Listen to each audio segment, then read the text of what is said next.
என் பெயர் அனிதா. வயது 24. சொந்தம் விட்டு போகக்கூடாது என்ற காரணத்தால் என் அத்தை மகன் சூர்யாவை திருமணம் செய்து வைத்தார்கள். ஆனால் திருமணத்திற்கு பிறகுதான் அவன் குடிக்கும் பழக்கத்திற்கும் சிகரெட்டிற்கும் முழுமையாக அடிமையானவன் என்பதை அறிந்தேன்.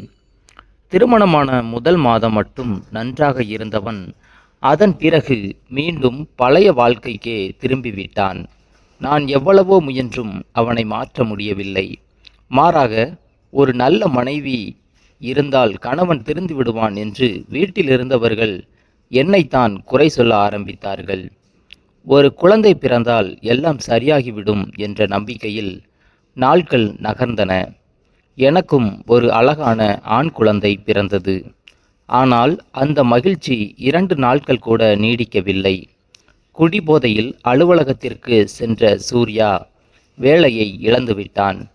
கையில் பச்சிளம் குழந்தை, வருமானம் இல்லாத கணவன், கரைந்து கொண்டிருந்த சேமிப்பு, என் வாழ்க்கை முழுவதும் இருளாக மாறியது. வேலைக்கு போகச் சொன்னால் அவன் சண்டை போட்டான். குழந்தையை விட்டுவிட்டு வெளியே செல்லவும் முடியவில்லை. அந்த நேரத்தில் என் தோழி கவிதாவிடம் என் கஷ்டத்தை சொல்லி அழுதேன். அவள் ஒரு புதிய வாய்ப்பை பற்றி சொன்னாள். நம்மோடு கல்லூரியில் படித்த கார்த்திக் நினைவிருக்கிறதா? இப்போது பெரிய தொழிலதிபர். அவனுக்கு 3 மாத குழந்தை இருக்கிறது. அந்த குழந்தைக்கு தாய்ப்பால் கொடுத்து பராமரிக்க ஒரு பெண்ணை தேடுகிறான். உனக்கும் இப்போது குழந்தை இருக்கிறது. வேறு வேலைக்கு போக முடியாத சூழ்நிலையில் இது உனக்கு நல்ல வாய்ப்பாக இருக்கும். நான் அதிர்ச்சியுடன், நான் ஏன் அவன் குழந்தைக்கு பால் கொடுக்க வேண்டும்? அவன் மனைவி இல்லையா என்று கேட்டேன். நாளைக்கு இன்டர்வியூக்கு வா, எல்லாவற்றையும் நேரில் தெரிந்து கொள்வாய் என்று மட்டும் கூறினாள். அந்த இரவு முழுவதும் எனக்கு தூக்கம் வரவில்லை. சூர்யா இதற்கு சம்மதிப்பானா? என் குழந்தையை எப்படி கவனிப்பேன் என்ற கேள்விகள் மனதை வாட்டின. மறுநாள் சூர்யாவிடம் கவிதாவை பார்த்துவிட்டு வருகிறேன் என்று சொல்லிவிட்டு கிளம்பினேன். போகும் முன் வழக்கம்போல் குடிக்க பணம் கேட்டான். சண்டை வேண்டாம் என்பதற்காக வீட்டு செலவுக்காக வைத்திருந்த பணத்திலிருந்து கொஞ்சம் கொடுத்துவிட்டு வெளியேறினேன். என் குழந்தையை தூக்கி கொண்டு கவிதா வேலை பார்க்கும் நிறுவனத்திற்கு சென்றேன். அங்கு என்னைப் போலவே பல பெண்கள் குழந்தைகளுடன் காத்திருந்தனர். எனக்கு வேலை கிடைக்குமா என்ற பயம் அதிகரித்தது. சிறிது நேரத்தில் என் பெயர் அழைக்கப்பட்டது. அறைக்குள் சென்றவுடன் எதிரே இருந்த கார்த்திக் என்னை பார்த்து அதிர்ச்சியுடன் எழுந்தான். அனிதா, நீயா? சில நிமிடங்கள் பழைய கல்லூரி நினைவுகளை பகிர்ந்து பேசினோம். பிறகு என் வாழ்க்கையை பற்றி கேட்டான். என் கணவனின் குடிப்பழக்கமும் நான் அனுபவித்த கஷ்டங்களையும் சொன்னபோது அவன் முகம் சோகமடைந்தது. நான் தயக்கத்துடன், உன் மனைவி இருக்கும்போது ஏன் வேறு பெண்ணை தேடுகிறாய் என்று கேட்டேன். அவன் பெருமூச்சு விட்டான். என் மனைவிக்கு குழந்தையை விட அவளுடைய வாழ்க்கைதான் முக்கியம். தாய்ப்பால் கொடுத்தால் உடல் அழகு குறைந்துவிடும் என்று சொல்லி மறுக்கிறாள். குழந்தையை தூக்கி கொள்ளவும் விருப்பமில்லை.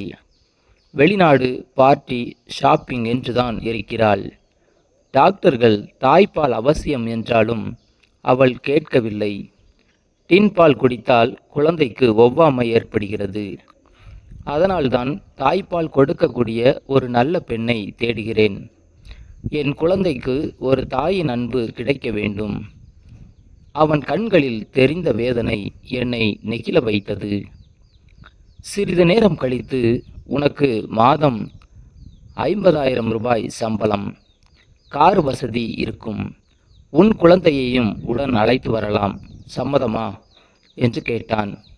அந்த சம்பளத்தை கேட்டதும் எனக்கு நம்பவே முடியவில்லை. என் குழந்தையையும் என்னுடனே இருக்கப் போகிறது என்ற எண்ணம் சிறிது நிம்மதியை தந்தது. ஆனால் சூர்யா என்ன சொல்வான் என்ற பயம் மட்டும் இருந்தது. வீட்டிற்கு வந்ததும் சூர்யாவிடம் வேலை பற்றி சொன்னேன். முதலில் கோபப்பட்டவன் 50,000 சம்பளம் என்றதும் அமைதியாகி சம்மதித்தான். மறுநாள் காலை எங்கள் சிறிய வீட்டின் முன் சொகுசு கார் வந்து நின்றது. அக்கம் பக்கத்தினர் அனைவரும் ஆச்சரியமாக பார்த்தனர். நான் என் குழந்தையுடன் காரில் ஏறி கார்த்திக்கின் வீட்டிற்கு சென்றேன். அவன் தனது மெலிந்த குழந்தையை என் கைகளில் கொடுத்து, இனி இவள் உன் பொறுப்பு, உன் குழந்தையுடனே இங்கே தங்கிக்கொள் என்று கூறிவிட்டு அலுவலகத்திற்கு சென்றான். பசியால் வாடிய அந்த பிஞ்சை நான் மடியில் வைத்து மெதுவாக தாய்ப்பால் கொடுக்க ஆரம்பித்தேன். ஆரம்பத்தில் தயங்கிய குழந்தை சிறிது நேரத்தில் என் விரலை பிடித்து கொண்டு ஆர்வமாக பால் குடித்தது. வயிறு நிறைந்ததும் நிம்மதியாக தூங்கியது. அதன் அருகில் என் மகனும் அமைதியாக படுத்திருந்தான். அந்த நிமிடத்திலிருந்து 2 குழந்தைகளையும் எந்த வேறுபாடும் இல்லாமல் என் குழந்தைகளாகவே பார்த்து கொள்ள ஆரம்பித்தேன். சில நாட்களில் கார்த்திக்கின் குழந்தை உடல்நலம் பெற்று முகம் மலர்ந்தது. என் வாழ்க்கையிலும் நீண்ட நாட்களுக்கு பிறகு ஒரு சிறிய நிம்மதி பிறந்தது. ஆனால் அந்த நிம்மதி நீண்ட நாட்கள் நீடிக்கப் போவதில்லை என்பதை அப்போது நான் அறிந்திருக்கவில்லை. அந்த வீட்டிற்குள் என்னை சுற்றி ஒரு பெரிய புயல் மெதுவாக உருவாகி கொண்டிருந்தது. நாட்கள் வேகமாக நகர்ந்தன. கார்த்திக்கின் குழந்தையும் என் மகனும் ஒன்றாக வளரத் தொடங்கினர். நான் பெற்ற சம்பளத்தால் என் வாழ்க்கை மெதுவாக சீரானது. என் குழந்தைக்கும் நல்ல உணவு, நல்ல மருத்துவ வசதி கிடைத்தது. கார்த்திக்கின் மகளும் தினமும் ஆரோக்கியமாக வளர்ந்து வந்தாள். ஆனால் அந்த மகிழ்ச்சி நீண்ட நாட்கள் நீடிக்கவில்லை. கார்த்திக்குக்கும் எனக்கும் இருந்த பழைய நட்பை சிலர் தவறாக புரிந்து கொள்ள ஆரம்பித்தனர். கார்த்திக்கின் மனைவி வீட்டிற்கு வரும்போதெல்லாம் வேலைக்காரர்களிடம் என்னை பற்றி தவறாக பேசுவாள். அவளுடைய சந்தேகங்களும் கிசுகிசுக்களும் மெல்ல வீடு முழுவதும் பரவின. ஒரு நாள் சில வேலைக்காரர்கள் என்னை பற்றி கேவலமாக பேசிக்கொண்டிருந்தார்கள். இவள் குழந்தையை பார்த்து கொள்ள வந்தாளா, இல்லை இந்த வீட்டுக்கே உரிமையாளராக வந்தாளா என்ற வார்த்தைகள் என் காதில் விழுந்தன. என்னால் அதை தாங்க முடியவில்லை. நேராக சென்று கேட்டேன். ஆனால் அவர்கள் இன்னும் அவமானப்படுத்தும் விதமாக பேசினார்கள். அன்று மாலை கார்த்திக் வீட்டிற்கு வந்ததும், என்னால் இனிமேல் இங்கே வேலை செய்ய முடியாது. பணத்தை விட என் நற்பெயர்தான் முக்கியம். நான் இன்று ஊருக்கு போகிறேன் என்று கண்ணீருடன் சொன்னேன். கார்த்திக் என்னை தடுக்க முயன்றான். அனிதா, என் குழந்தை இப்போதுதான் நன்றாக இருக்கிறது. யாரோ பேசுகிறார்கள் என்பதற்காக நீ போக வேண்டாம். வேண்டுமானால் சம்பளத்தை உயர்த்தி தருகிறேன். நான் அமைதியாக, இது பணத்திற்கான விஷயம் இல்லை கார்த்திக். ஒரு பெண்ணின் மரியாதை போய்விட்டால் அதை யாராலும் திருப்பி கொடுக்க முடியாது என்று சொல்லிவிட்டு என் குழந்தையுடன் வீட்டிற்கு திரும்பினேன். 2 நாட்கள் கழித்து என் வாழ்க்கையை தலைகீழாக மாற்றிய செய்தி வந்தது. குடிபோதையில் வாகனம் ஓட்டிய சூர்யா விபத்தில் உயிரிழந்து விட்டான். அவன் எப்படி இருந்தாலும் என் குழந்தையின் தந்தை. அந்த செய்தியை கேட்டதும் நான் முற்றிலும் உடைந்து போனேன்.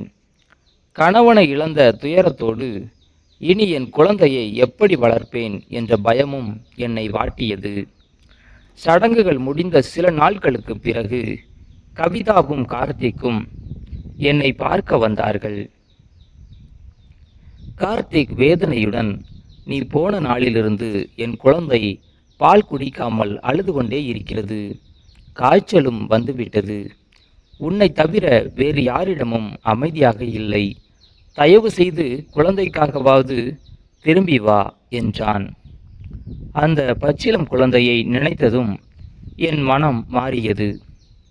என் குழந்தையின் எதிர்காலத்திற்காகவும் அந்த குழந்தையின் உயிரை காப்பாற்றவும் நான் மீண்டும் கார்த்திக்கின் வீட்டிற்கு சென்றேன். ஒரு இரவு குழந்தைக்கு கடும் காய்ச்சல் வந்தது. நான் தாய்ப்பால் கொடுத்து மருந்து கொடுத்து கவனித்து கொண்டிருந்தேன். அதே நேரத்தில் கார்த்திக் அவசரமாக அறைக்குள் வந்தான். குழந்தை இப்போது எப்படி இருக்கிறது என்று பதற்றத்துடன் கேட்டான். அந்த நொடியில் கார்த்திக்கின் மனைவியும் அங்கு வந்து எங்களை பார்த்தாள். இதுதான் நீங்கள் இருவரும் நடத்தும் நாடகமா என்று ஆத்திரமாக கத்தினாள். நான் எவ்வளவோ விளக்கம் சொல்ல முயன்றேன். ஆனால் அவள் கேட்கவே இல்லை. அப்போது இதுவரை அமைதியாக இருந்த கார்த்திக் முதல் முறையாக கோபமாக பேசினான். போதும், நீ தாயாக இருக்க வேண்டிய நேரத்தில் குழந்தையை விட்டு விலகினாய். அனிதா தான் தன் சுயநலமில்லாத அன்பால் என் குழந்தையை காப்பாற்றினாள். அவளை பற்றி பேச உனக்கு எந்த உரிமையும் இல்லை. இனிமேல் உன்னுடன் வாழ முடியாது. நான் விவாகரத்து செய்ய முடிவு செய்துவிட்டேன். அவனுடைய மனைவி கோபமாக வீட்டை விட்டு வெளியேறினாள். அறையில் அமைதி நிலவியது. சிறிது நேரம் கழித்து கார்த்திக் என்னை பார்த்து மெதுவாக சொன்னான். அனிதா, நான் உன்னை எப்போதும் மதிப்புடன் பார்த்திருக்கிறேன். என் குழந்தைக்கு தாயாக இருந்த உன்னிடம் இன்று ஒரு வேண்டுகோள் வைக்கிறேன். நீ சம்மதித்தால் உனக்கும் இந்த 2 குழந்தைகளுக்கும் நல்ல துணையாகவும் நல்ல அப்பாவாகவும் வாழ விரும்புகிறேன்.